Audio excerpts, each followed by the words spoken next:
Assalamualaikum warahmatullahi wabarakatuh. Bagaimana kabarnya anak-anakku semuanya? Mudah-mudahan sehat walafiat ya.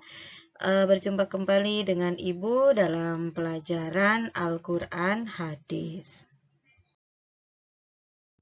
Ya, pelajaran Al-Quran Hadis pertama kelas 7 itu adalah tentang Al-Quran dan Hadis sebagai pedoman hidupku. Nah, ini bab 1 ini akan kita bagi dua pertemuan. Yang pertemuan pertama membahas Al-Quran dan pertemuan kedua membahas tentang hadis. Nah, sekarang pertemuan pertama berarti kita bahas dulu Al-Quran ya. Ini adalah tujuan pembelajaran ketika anak-anak semuanya sudah mempelajari bab tentang Al-Quran dan hadis sebagai pedoman hidupku. Anak-anak diharapkan semuanya dapat memahami kedudukan Al-Quran dan hadis sebagai pedoman hidup umat manusia, kemudian menjelaskan pengertian Al-Quran dan hadis. Anak-anak juga semuanya bisa menjelaskan cara dan proses diturunkannya Al-Quran. Anak-anak semuanya juga dapat menjelaskan isi pokok kandungan Al-Quran, keistimewaan Al-Quran. Kemudian juga diharapkan anak-anak semua dapat menjelaskan fungsi Al-Quran dan hadis, menjelaskan nama-nama lain Al-Quran, menjelaskan macam-macam hadis, dan dapat menampilkan perilaku yang sesuai dengan Al-Quran dan hadis ya. Anak-anakku semuanya, sebelum kita membahas lebih lanjut tentang Al-Quran pada pertemuan kali ini dan membahas tentang hadis pada pertemuan selanjutnya, pasti anak-anakku semuanya sudah tahu ya apa itu Al-Quran, apa itu hadis, dan yang bagaimana Al-Quran anak-anakku semuanya sudah tahu ya. Dan dari semua anak-anakku semuanya, siapa yang sudah tahu tentang kedudukan Al-Quran dan hadis? Ya, insya Allah semuanya sudah tahu ya. Nah, ini kedudukan Al-Quran dan hadis itu. Al-Quran adalah sumber pedoman yang pertama dan utama. Hadis adalah sumber pedoman yang kedua. Nah, jadi kita mempunyai dua pedoman hidup, ya, yaitu yang pertama Al-Quran dan hadis. Yang kedua adalah hadis. Nah, sebelum kita cari di hadis apa-apa, ya kita cari dulu di Al-Quran. Karena Al-Quran itu adalah sumber pedoman yang pertama dan utama, ya. Kemudian, Bu Guru, kenapa kalau sudah ada di Al-Quran harus cari lagi di hadis? Maksudnya bukan berarti Al-Quran ditakutkan tidak lengkap atau apa, bukan ya. Tetapi kadang-kadang Al-Quran itu maknanya tersirat, hanya tersirat, tidak tersurat. Nah, nanti tersuratnya itu dijelaskan lebih lanjut dalam hadis. Nanti kita pelajari fungsi Al-Quran dan fungsi hadis terhadap Al-Quran ya, ada nanti. Ya, kita mulai. Bismillahirrahmanirrahim. Yang pertama, pengertian Al-Quran. Al-Quran secara bahasa, pengertiannya berasal dari kata qara'a yaqra'u Qur'anan, yang artinya bacaan.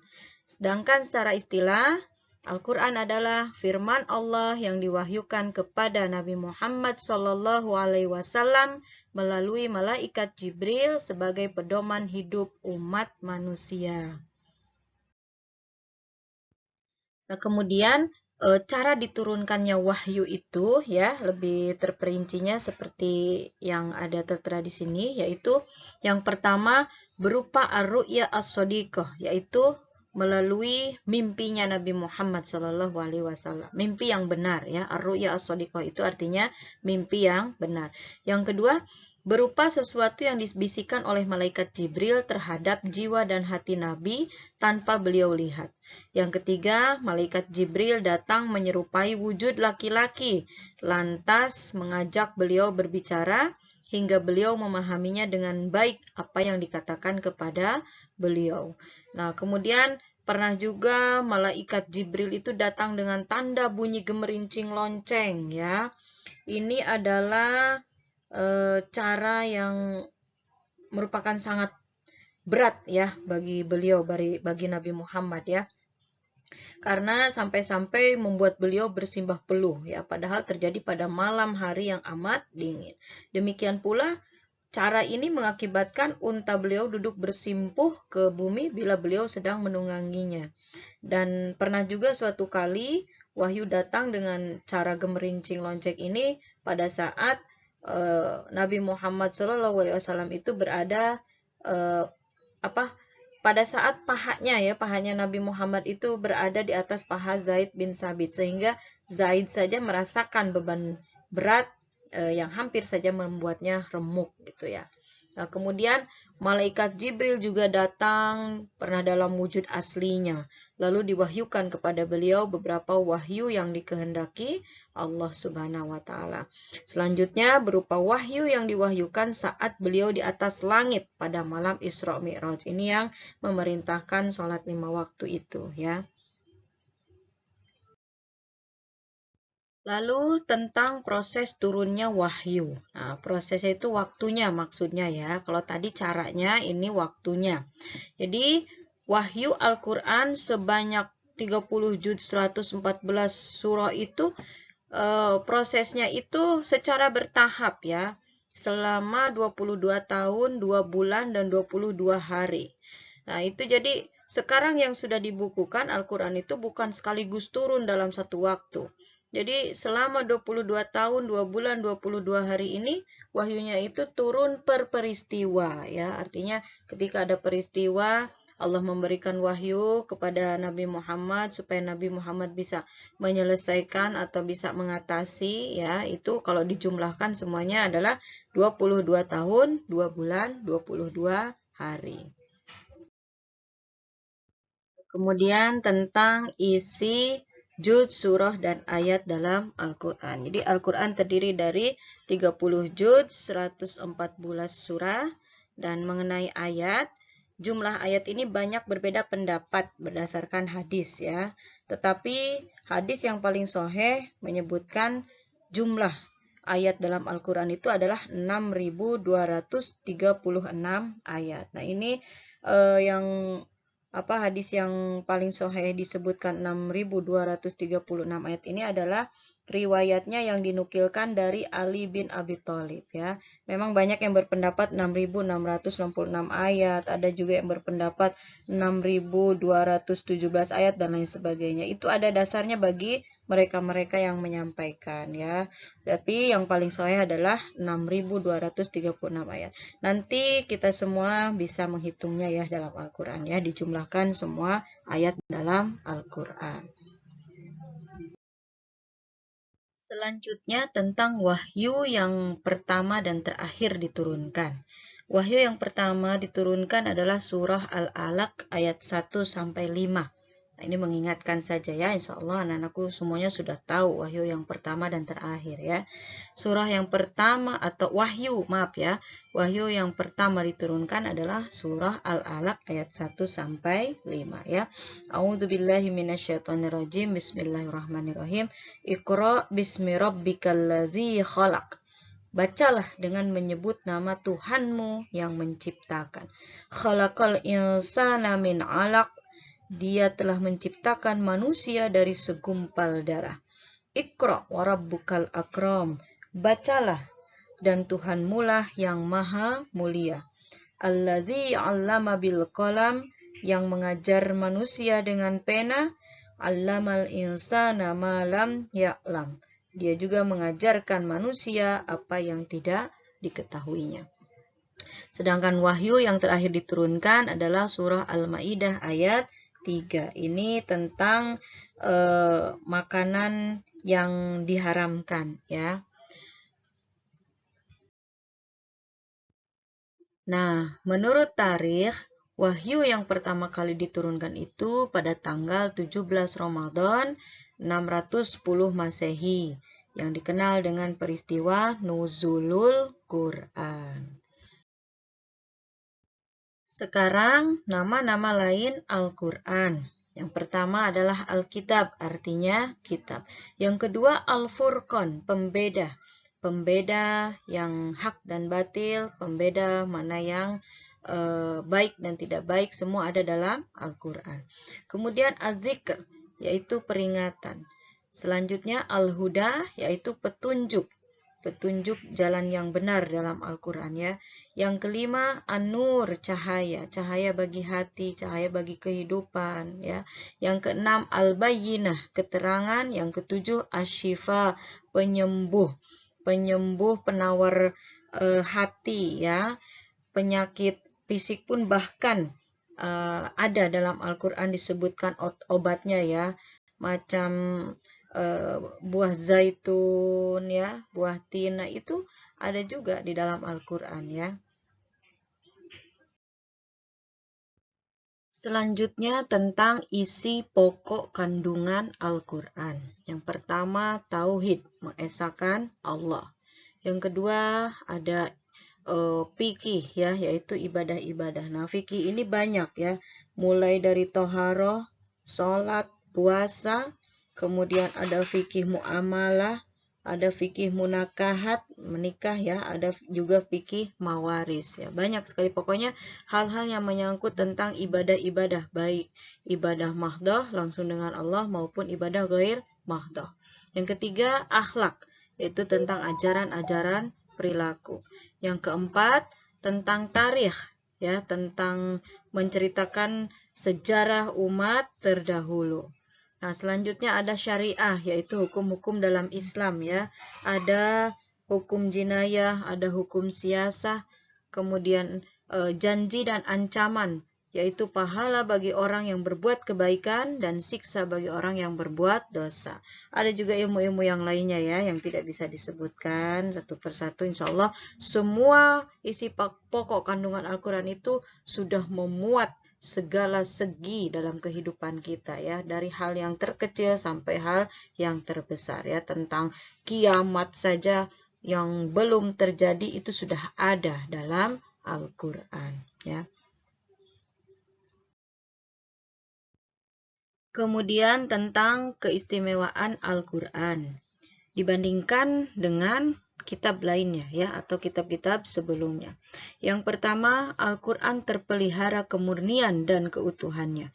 Nah, ini sejak zaman diturunkannya wahyu Al-Quran sampai insya Allah ya, sampai nanti Al-Quran itu banyak penghafalnya. Al-Quran itu selalu dihafal. Mulai zaman Nabi Muhammad dulu ya, Al-Quran itu disampaikan kepada umatnya waktu itu. Kemudian para sahabat dilarang menuliskan Al-Quran karena takutnya tercampur dengan hadis. Maka dari itu Rasul menyuruh sahabat-sahabatnya atau yang lainnya itu wahyu itu dihafalkan, bukan dituliskan ya. Nah, baru nanti pada zaman Utsman bin Affan wahyu Al-Quran itu mulai ada dituliskan ya, dikumpulkan. Ada yang menulis di pelepah kurma dan lain sebagainya. Apalagi zaman-zaman sekarang ya, kita tahu di Indonesia saja setiap tahun ada MTQ, Musabaqah Tilawatil Quran, yang di dalamnya ada cabang hifdil Al-Quran, yaitu hafalan Al-Quran. Itu dilombakan ya, untuk maksudnya supaya bertambah motivasi-motivasi kepada muslim-muslim untuk selalu menghafal Al-Quran. Bukan hanya karena hadiahnya atau lain sebagainya, tapi ya tujuan utama adalah untuk terpeliharanya kemurnian dan keutuhan Al-Quran ya. Itu bukan hanya di Indonesia, tetapi juga di seluruh dunia. Jadi kalau di Indonesia setiap tahun ada MTQ itu bukan hanya langsung nasional, tidak, tapi mulai dari bawah ya, tingkat distrik atau kecamatan, kemudian kabupaten, nanti pemenang dari kabupaten mewakili ke provinsi, ke nasional, dan dari nasional itu ada tingkat dunia, ada seluruh dunia dilombakan juga ya, termasuk hifdilnya. Nah, insya Allah ya, kalaupun nanti ada yang berbuat jahat untuk memusnahkan Al-Quran, mushafnya bisa dimusnahkan, tetapi penghafal-penghafalnya insya Allah tetap masih bisa dikumpulkan untuk membuat kembali lah, katakanlah seperti itu ya. Insya Allah tidak akan punah, tidak akan tercecer keutuhannya, karena penghafal Al-Quran ini bukan juga hanya dari Indonesia tapi di seluruh dunia ada ya. Mengenai tulisan, misalnya ada yang memasukkan dan lain sebagainya, insya Allah cepat terdeteksi juga, karena di Indonesia saja ada punya lembaga pengkajian pentasihan ya mushaf Al-Quran. Jadi sebelum mencetak Al-Quran, jadi mencetak Al-Quran itu tidak sembarang ya. Sebelum mencetak Al-Quran itu sangat-sangat diperiksa oleh sekian banyak ya, sekian banyak hafiz dan hafizah. Itu juga sangat tidak sembarangan. Mereka dalam keadaan suci berwudu ya untuk memeriksa mushaf Al-Quran itu, tulisan Al-Quran. Jadi insya Allah ya tidak akan terjadi hal-hal yang tidak diinginkan. Yang kedua, keistimewaan Al-Quran dibanding dengan kitab lainnya yaitu membacanya bernilai ibadah. Yang ketiga, menyempurnakan kitab-kitab sebelumnya ya. Jadi Al-Quran ini berlaku sepanjang masa. Berbeda dengan kitab-kitab sebelumnya. Zabur, Taurat, Injil berlaku ya pada zaman itu. Ya, tidak berlaku lagi sekarang kan. Jadi istimewanya Al-Quran adalah berlaku sepanjang masa.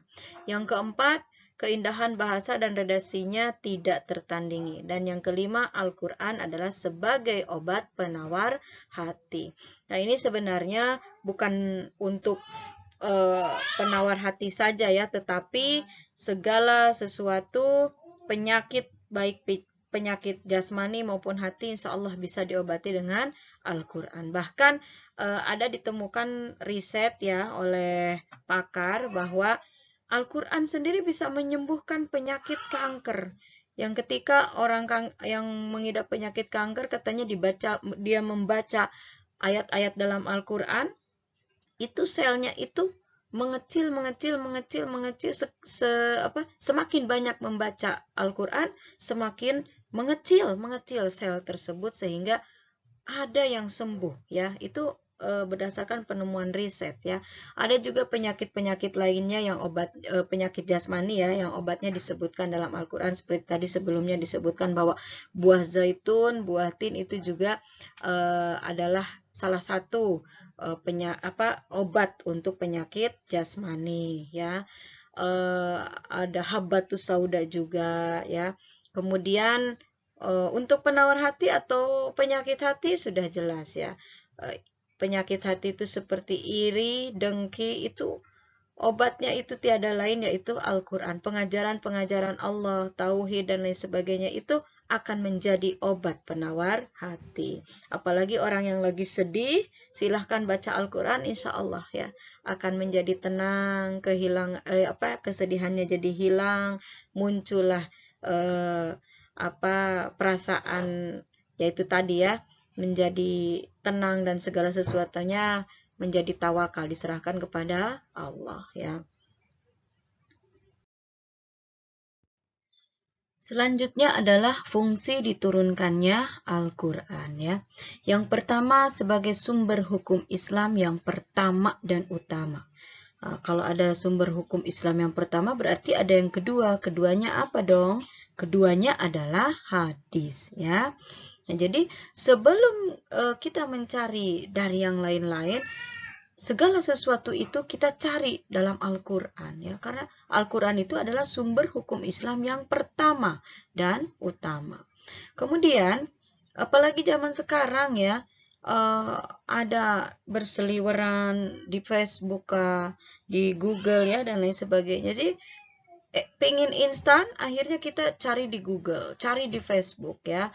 Memang boleh, tidak salah, tetapi kadang-kadang di Facebook atau di Google itu ya kadang-kadang tidak benar semua. Ada juga yang salah, ada yang menyesatkan. Karena semua orang bisa bikin di Facebook, semua orang bisa bikin menulis di Google. Sedangkan Al-Quran ya itu murni dari Allah, langsung dari Allah ya. Jadi jangan berganti kitabnya dengan Facebook ya atau kitab Google ya. Kitab kita itu adalah Al-Quran, sumber hukum Islam yang pertama dan utama. Kemudian yang kedua adalah sebagai pedoman dan petunjuk hidup manusia. Jadi seperti dijelaskan tadi, di dalam Al-Quran itu sudah termuat segala sesuatu segi kehidupan kita, ya, akhlak, ibadah, hukum, ya, dan lain sebagainya sudah ada. Tinggal kita menjalankan aturan-aturan tersebut atau pedoman tersebut atau petunjuk tersebut, ya. Selanjutnya menuntun manusia ke jalan yang benar agar selamat di dunia dan akhirat. Karena sudah termaktub di situ pedomannya, petunjuknya, sehingga kalau benar-benar manusia menjalankannya itu insya Allah akan menunjukkan ke jalan yang benar, akan kita itu berjalan kepada hal-hal yang lurus, hal-hal yang baik, ya, untuk yang selamat di dunia dan di akhirat. Tidak akan tersesat. Tidak akan kita seperti tadi di tujuan utama, yaitu mana kampung surga, mana kampung neraka, kan? Gitu. Jadi kalau kita sudah tahu petunjuknya, pedomannya, jalan kampung surga mana, jalan kampung neraka mana, ya, insya Allah, ya.